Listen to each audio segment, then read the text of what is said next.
Magandang umaga or hapon sa inyong lahat. Ayan. So, natapos na natin kay Freud, di ba? Napakinggan nyo na ba yung kay Freud? So, I hope that you listen talaga. And that's my discussion din.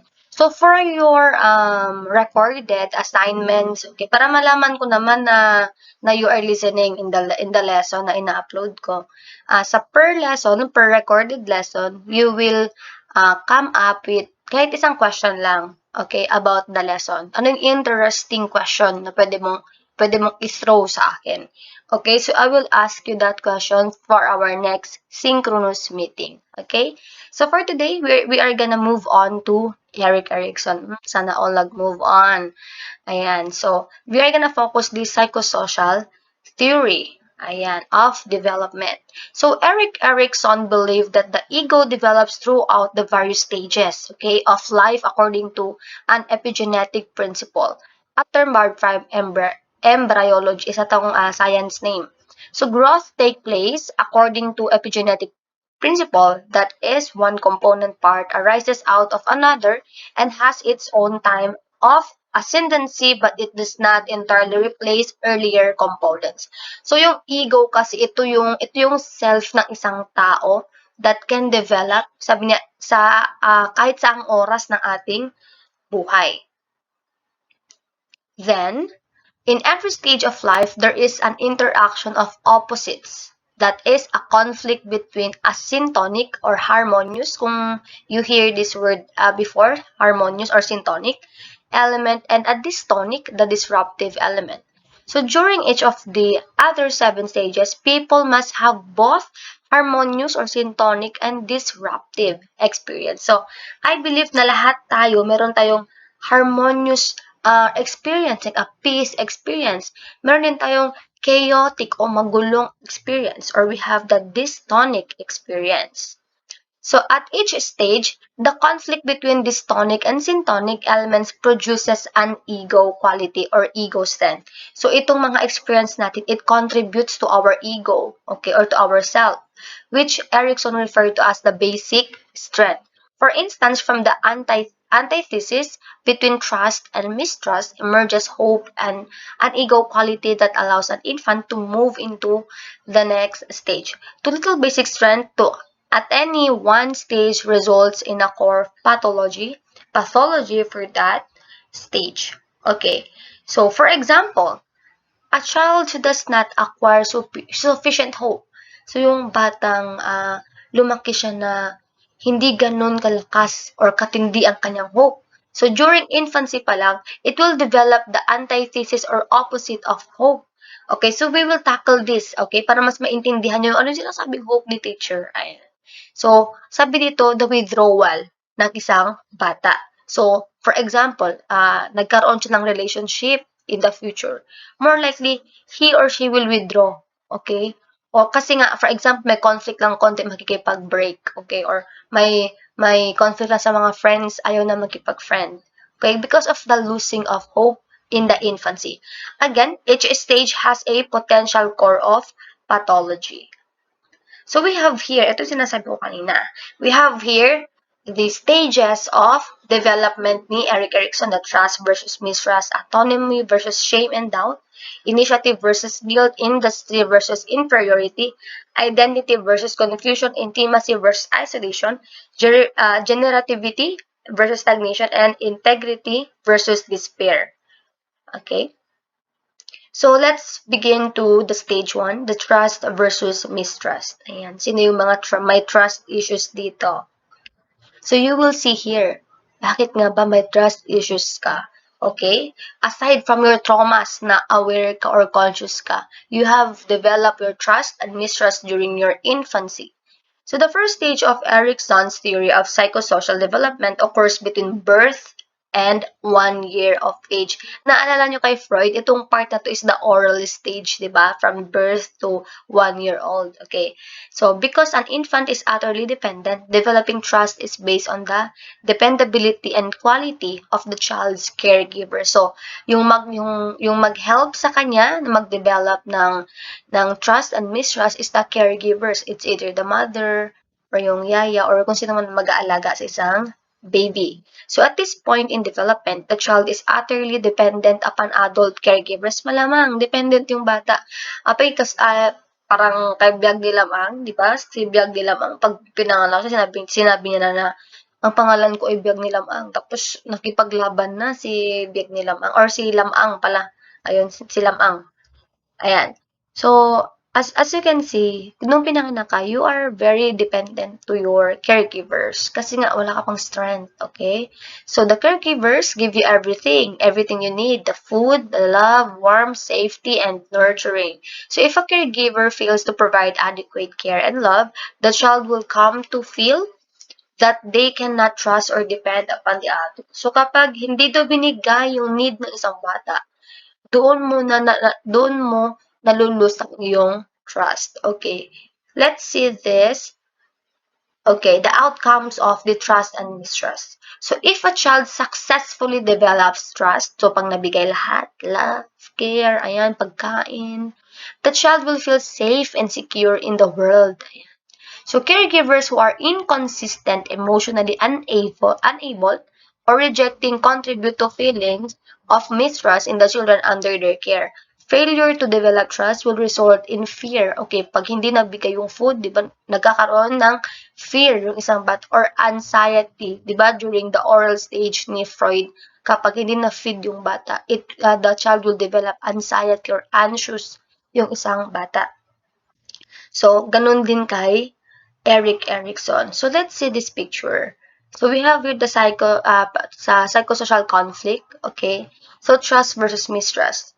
So, ito yung time na, di ba, binibigyan nyo ng toy yung isang bata, may iba, di ba, pag kinakaragan nyo yung bata ng ibang, sample, may mga bata kayong pinsan, may iba ayaw magpabuhat sa inyo. May iba naman, gusto magpabuhat, kahit sino-sino wala siyang problema.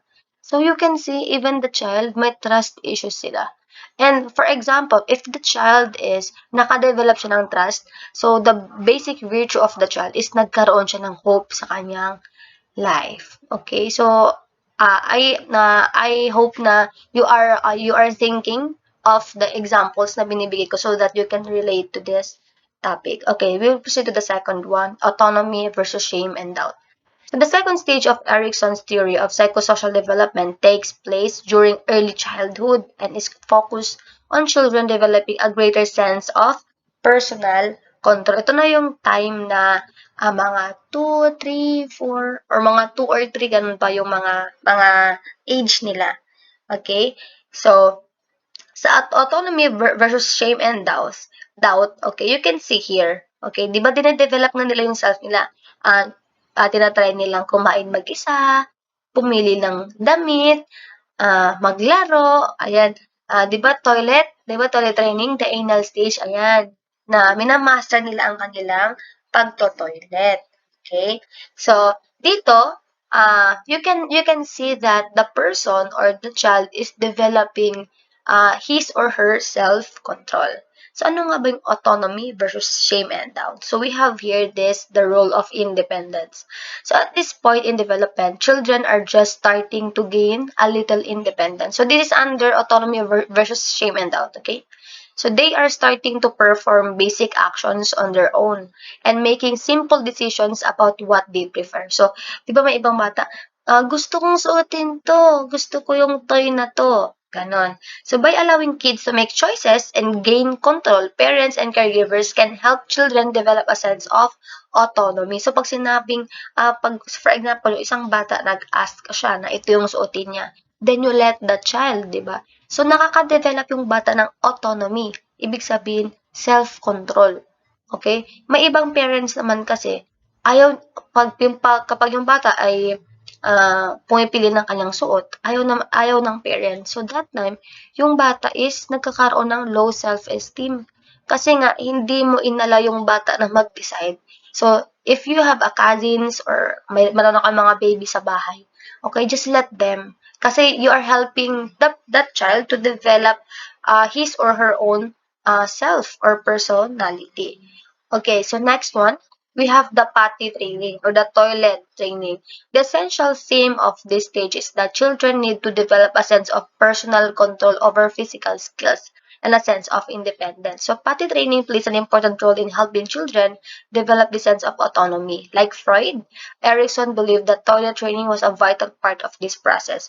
As you can see in the toilet training or the potty training, 'di ba kapag yung bata if na-learn nila na tumae, that's their achievement nila 'yan.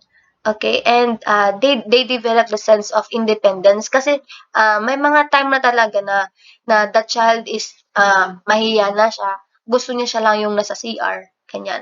So kapag ang bata hindi niya ito na develop, so magkakaroon ng dependent attitude yung bata, yung pang lahat na lang tinatanong, lahat na lang pinapaubaya sa kanyang guardian or sa kanyang parents.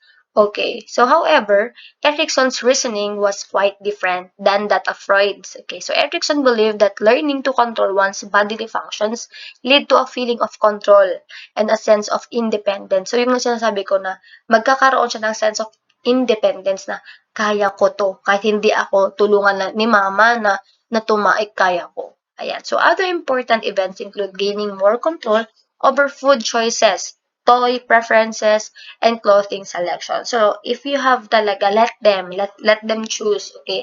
Wag naman yung pag food choices naman, puro na lang hotdog, puro na lang ano. So, let them choose and guide them also. Yeah.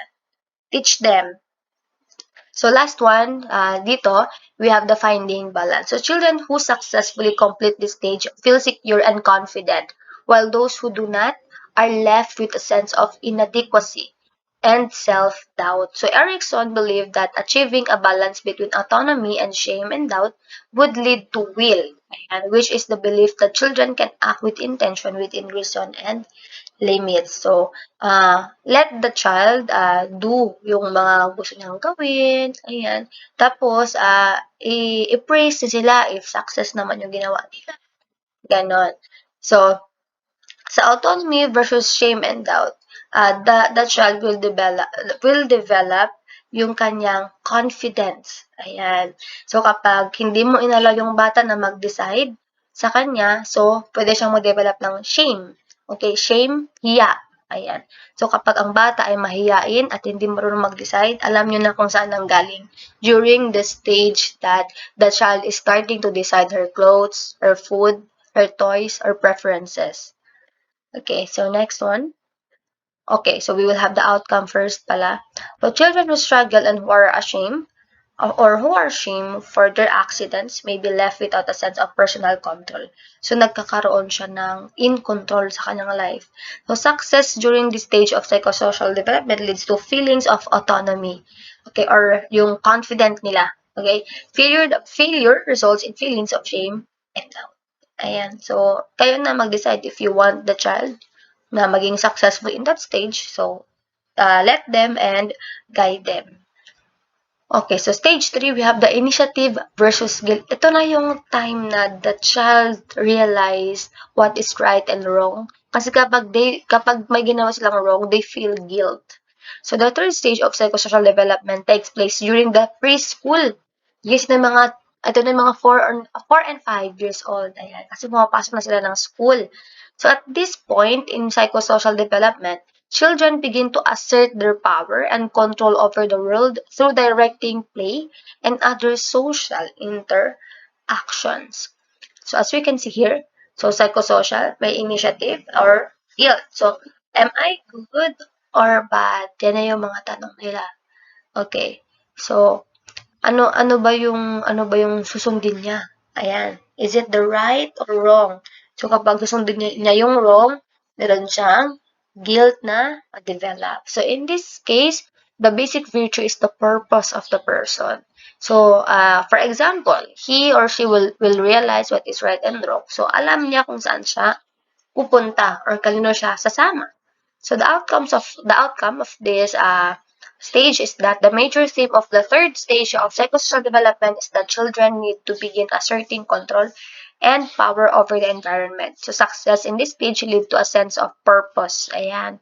Children who try to exert to match power experience disapproval, resulting in a sense of guilt. Ayan, kapag sobra naman ang kanyang power, and too much power over the children. So doon niya ma-develop yung sense of guilt. So stage 4, we have the industry versus inferiority. So the fourth psychosocial stage takes place during the early school year, yung 5 to 11 years old. Through social interactions, children begin to develop a sense of pride in their accomplishments and abilities. Ito na yung part na pag nakadrawing sila ng puno, ala, sobrang proud. Kapag nagkaroon sila ng star sa hands, di ba? Yung pride na sinasabi ito is sense of pride na they are proud. Okay? So, children need to cope with new social and academic demands. Kasi itong time na to, elementary age, ayan, 5 to 11.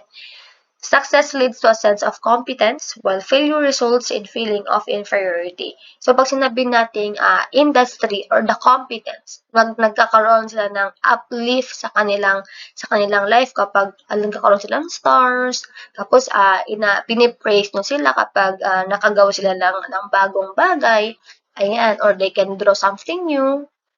So, failure naman, kapag hindi mo sila pinipraise, or kapag wala silang star, or kapag hindi sila marunong sa mga bagay, they feel inferiority. Ibig sabihin, ang baba ng tingin nila sa self nila, and it is possible that they will compare themselves to other children na, bakit sila kaya, bakit ako hindi? Ganyan. So, we have here the major question, how can I be good or bad? Ayan. So, paano ba ako maging good? Paano ba ako maging ganito? Para hindi siya maging inferior. So, the basic virtue is the competence. Yung the way that the children gumagawa ng effort during that time, yung competence niya. Okay?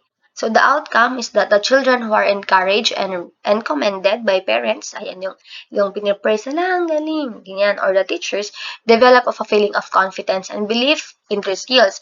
Those who receive little or no encouragement from the parents, teachers, or peers will doubt their ability. So, parang, for example, mag-throw ng ball sa PE, ganun. So, even throwing ball, nagkakaroon na sila ng doubt kasi nga, kaya ko ba to o hindi? Am I good at this or not? So, successfully finding a balance at this stage of psychosocial development leads to the strength known as competence, ayan, in which children develop a belief in their abilities to handle the task set before them. Ayan, so we have here the identity versus confusion. So the fifth psychological stage takes place during often turbulent teenage years. So ito na yung mga high school. Ayan. So this stage plays an essential role in developing a sense of personal identity, okay, which will continue to influence behavior and development for the rest of a person's life. Teens need to develop a sense of self and personal identity. Success leads to an ability to stay true to yourself. Right? While failure leads to role confusion and a weak sense of self. So sa part na to, it is when, di ba kapag high school, yun na yung mga naglalantaran, may iba naman confused pa. May iba naman na okay naman since nung bata siya, wala siyang question. Okay? So at this time, if the child is magkaroon na siya ng problems from the infant, okay? Meron na siya mga confusions, okay, during the infant pa lang. Hindi niya nami-meet ang kanyang mga needs that time, 'di ba? Napag-usapan natin. The confidence, the industry itself, kapag pag failure siya doon sa trust versus mistrust, kapag failure siya dito sa initiative, okay, versus shame and doubt, yung mga ganun. So, in this time, nagkakaroon ng confusion ng isang bata. Kapag puro na lang siya question na, am I bad? Hindi ba 'to tama sa akin? Hindi ba ito yung swak sa akin? So, in this stage, magtatanong talaga siya, what is, ano ba talaga yung para sa akin? Yung mga tanong na ng bata dito. Then, kapag yung bata is nahanap niya yung kanyang true identity, ganito pala talaga ako. I'm a sports person. So, sa sports ako magaling. So, kapag confused naman yung bata, saan ba ako magaling sa math? Hindi sa Filipino na lang kasi mas madali. Or, wala na lang. Ayun, so even sa favorite color, pink mo or blue, black ba or white, mga gano'n. So, very confused sa life. So, this time, the person need to settle kung saan siya. Di ba more likely high school talaga mag-settle, even the gender itself. Yung parang, am I feminine or masculine? Ganon. So during adolescence, children explore their independence and develop a sense of self. So those who receive proper encouragement and reinforcement through personal exploration will emerge from this stage with a strong sense of self. Kung sinasabi ko kanina, if the person develop the trust, the competence, the self-esteem, the hope, okay? So the person will have the strong sense of self. Ibig sabihin, hindi siya nagda-doubt, okay? And feelings of independence and control. Those who remain unsure of their beliefs and desires will feel insecure and confused about themselves. So yun, nagkakaroon sila ng insecurity. Okay, nagkakaroon sila ng ano, bakit siya ganito? Bakit ako ganito? So, hindi lang siya insecure, confused pa siya sa kanyang self and confused din siya sa kanyang future. So, as we can see here, so, kapag, ayan, who am I? So, titignan mo. Okay? So, hinahanap mo yung self mo during these moments. Okay, so what is identity? So when psychologists talk about identity, they are referring to all the beliefs of the person talking about identity.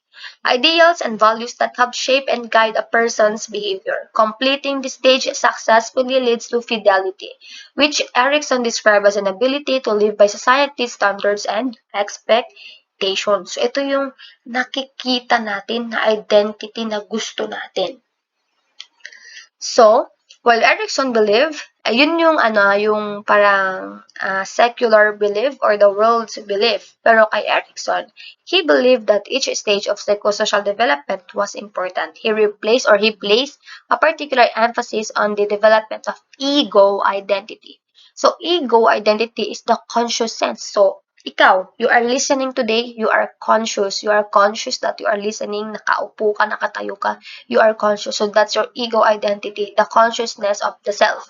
So okay, that we develop through social interaction and becomes a central focus during the identity versus confusion stage of psychosocial. So yung, for example, ito yung self mo, ikaw yan. Okay, pwede mong hawakan yung self mo ngayon.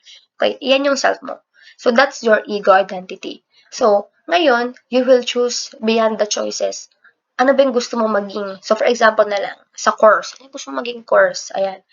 So, yung ego identity mo, ikaw yung mismo magde-decide. Saan ba ako mag-focus? Anong group of people ba yung gusto ko makalubilo? So, you are the one who is deciding. Okay? So according to Erikson, our ego identity is constantly changing or constantly changes due to new experiences and informations we acquire in our daily interactions with others. So as we have new experiences, we also take on challenges that can help or hinder the development of identity. Ayan. So why identity is important? Malamang, pag wala kang identity card, hindi ka makakapasok sa mga mall. Walang walang no ID, no entry tayo. Ayan, ganun din sa ating self. Our personal identity gives each of us an integrated and cohesive, okay, sense of self that endures through our lives. So our sense of personal identity is shaped by our experience. So, itong personal identity natin with the self that we have today, nasa shape yan or naging ganyan ka because of your experiences, because of your happy experience, because of your trauma experience, because of the experiences that you are not satisfied in that stage, okay, or stages na pinag-usapan natin ngayon. So it is the identity that helps guide our actions, beliefs, and behaviors as we age or habang tumatanda tayo. Okay, yan yung nag-guide sa atin. Okay, so young adults need to form intimate, loving relationship with other people, but not all the time. Okay, hindi tayo magkakatulad ng environment. So success leads to strong relationships, while failure results in loneliness and isolation. So itong part na to sa intimacy versus isolation. Mga college going to 20s. Okay? Mga 20s na ito. Okay, mga young adults. Ayan. So, sa part daw na to, the person is longing for intimacy. Pag sinabing intimacy, the closeness is there. So, yung mga naghahanap ng mga boyfriend, ayan, mga girlfriend, ayan. So, ito na yung part na you are longing for a loving relationship with other people. So, success leads to strong relationships, while failure results to loneliness and isolation. So, kapag, for example, naligwak ka sa isang group or for example, na-unfriend ka sa isang group of people. So, the failure result is loneliness and isolation. And na-isolate mo na yung self mo ngayon na, okay, I'm not good enough, okay, ganun mo na. Ganun na yung ano mo, yung nasa isip.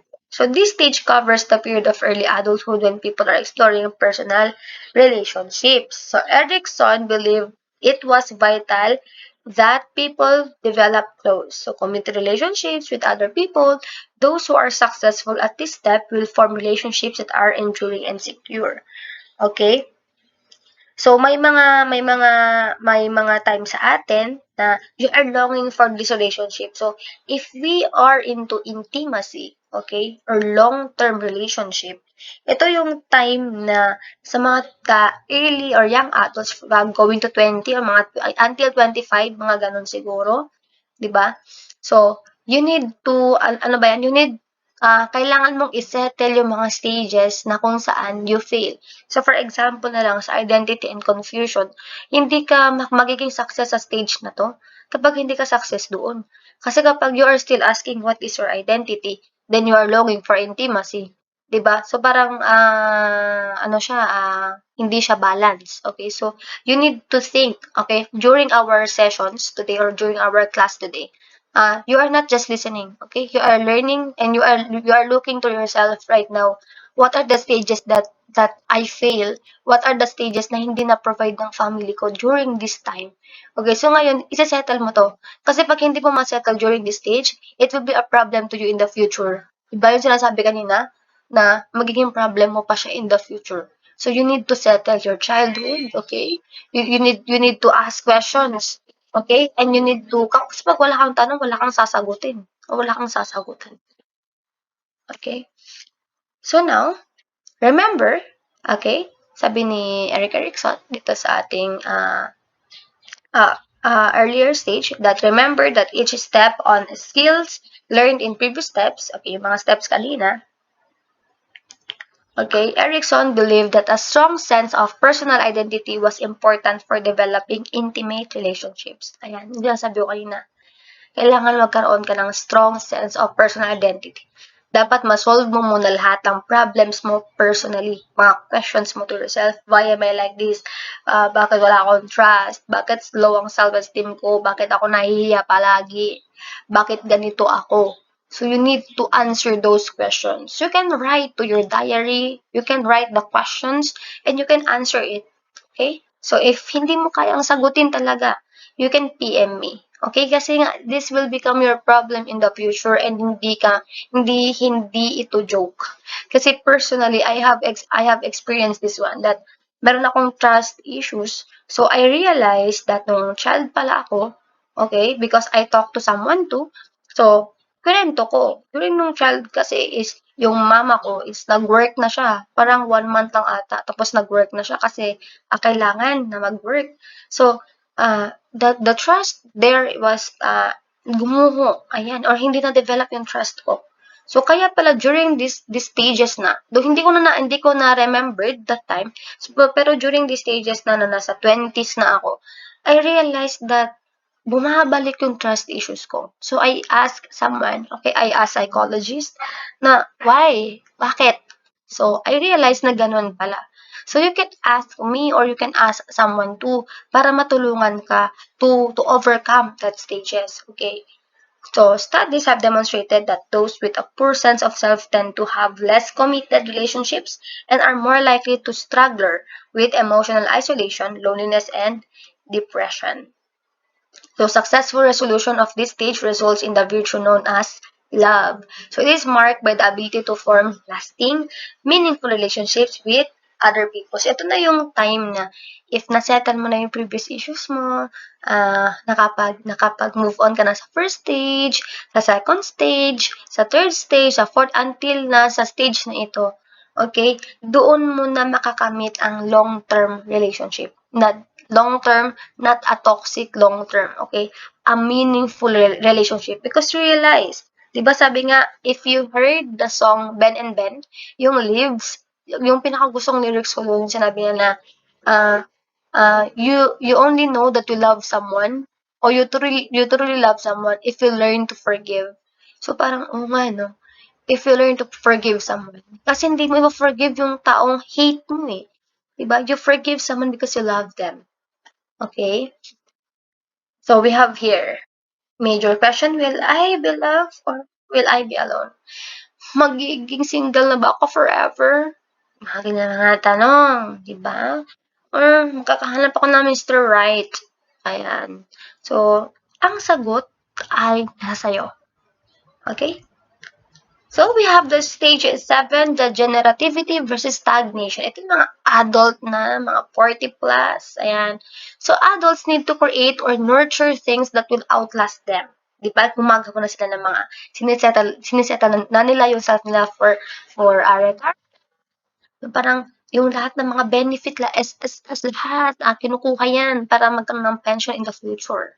So, often by having children or creating a positive change, that benefits other people. So, success leads to feeling of useful and accomplishment.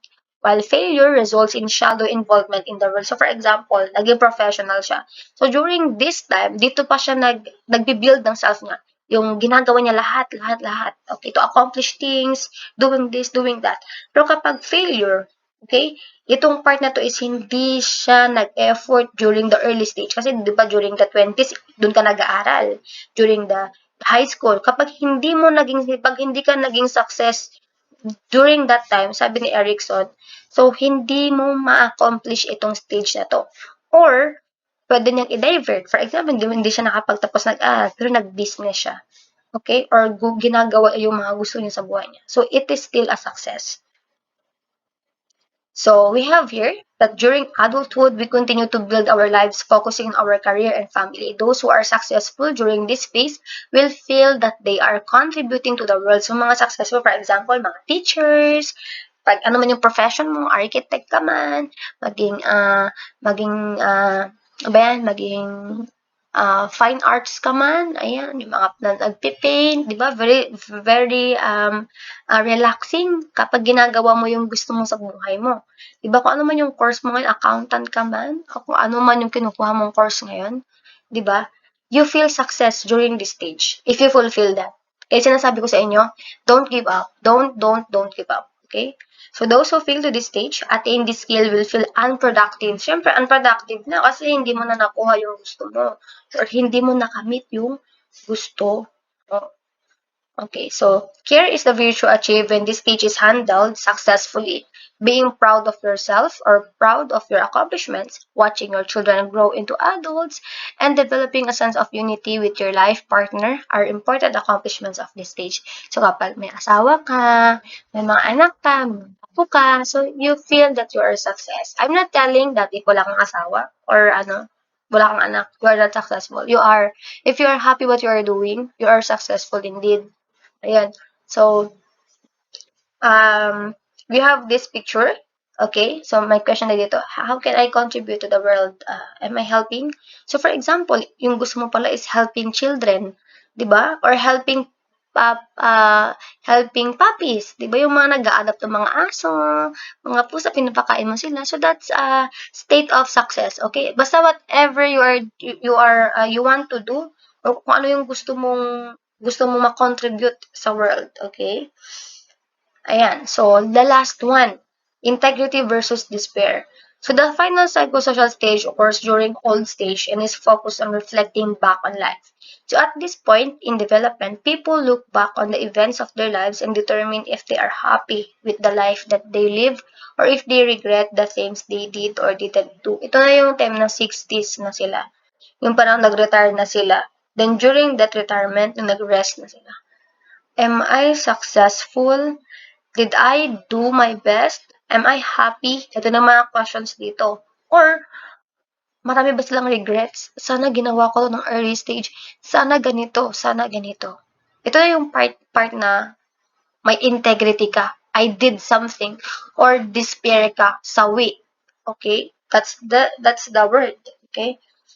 So Erikson's theory differed from many others because it addressed development throughout the entire lifespan. Di ba? As you can observe from infant until this retirement time, until this kapatay na yung tao. Okay, mga huling hiningan lang ito ng mga tao. Ito yung theory ni Erikson and it is very broad. Okay? So older adults need to look back on life. Ito na yung part na nagto-throwback ka na sa mga time na ito. Yan. And you will feel a sense of fulfillment. So success at this stage leads to feelings of wisdom, while failure results in regrets, bitterness, and despair. Okay, so a little advice. So ngayon pa lang, if you want to read a good book, okay, yung book is yung life mo.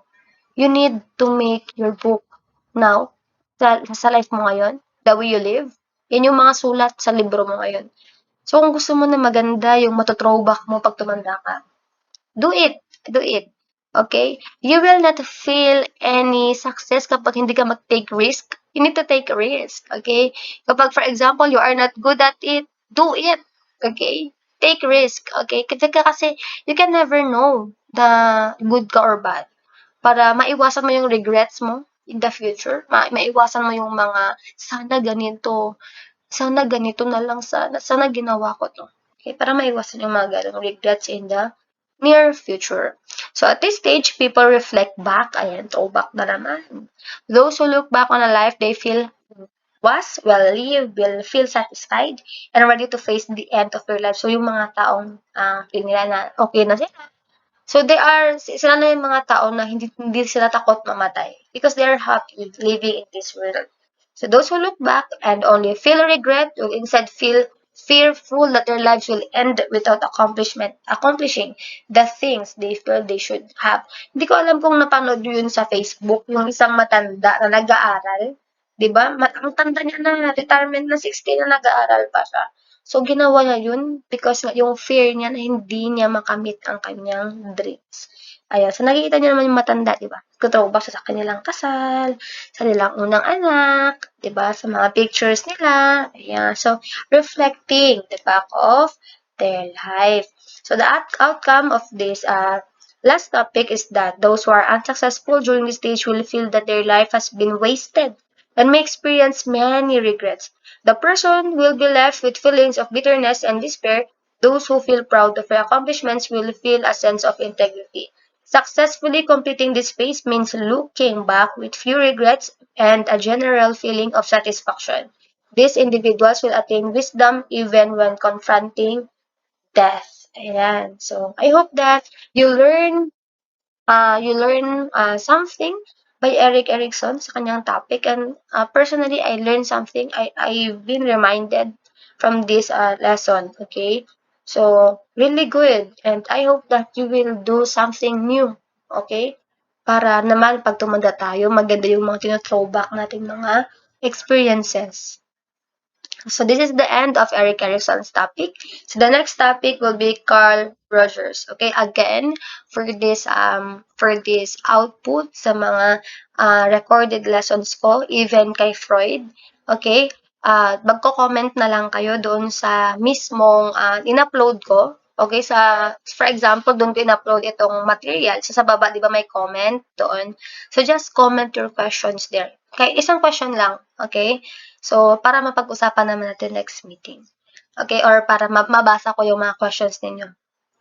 Okay? Kasi, wala akong pinapabasa today. So, ako lahat. So, kailangan ko ng interactions ninyo, even to that comment. So, that's all for today. Have a nice, nice, nice day and start your day with a smile.